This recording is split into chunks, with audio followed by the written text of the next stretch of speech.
Okay, our third lesson, or the third thing we're going to do, is we are going to learn how to use if statements with numbers. So we've got apple count equals 0, apple count equals 6. So let's go ahead and let's just delete all this stuff for now. And we're going to say Snowy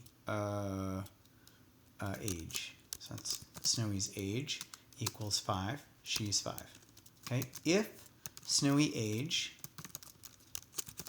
is greater than 10, then, so I'm going to use a colon here, 2 dots.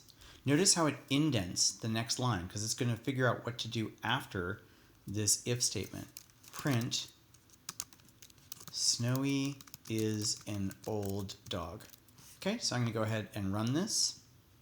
Run. And nothing happens because Snowy age is not greater than 10.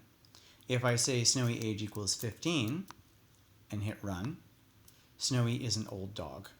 Now, let's say I want to say if Snowy is greater than 10, print Snowy is an old dog. And now check this out. I'm going to purposely make a mistake. I'm going to hit return, and I'm going to hit if Snowy age is less than 5, then print Snowy is a young dog.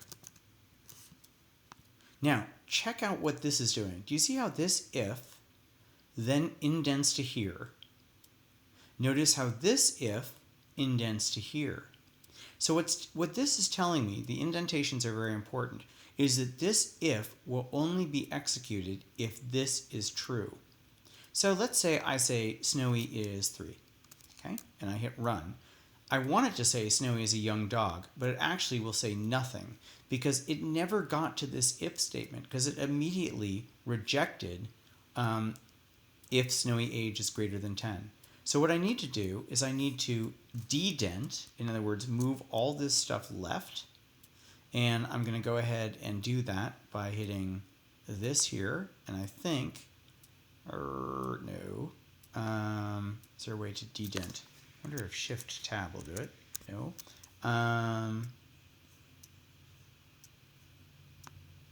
No.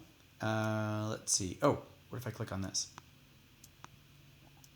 Rat Pack. That didn't work either.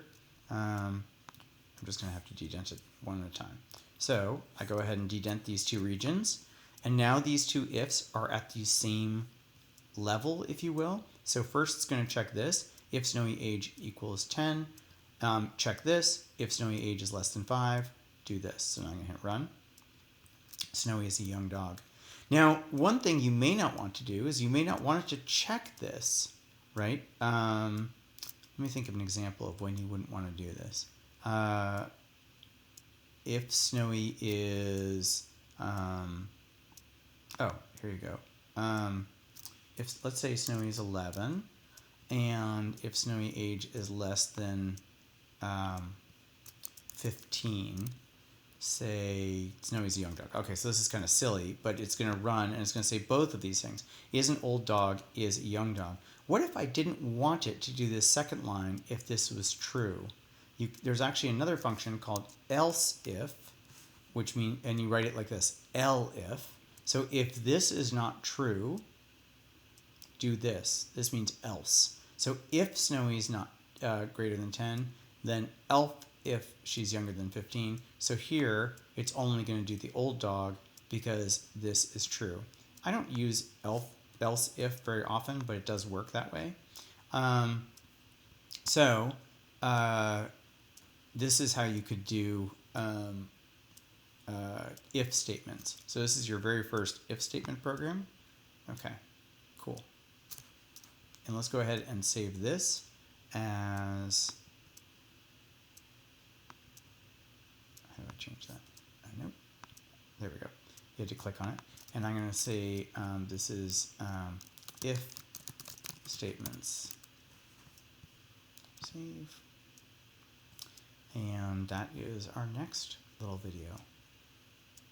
Boom.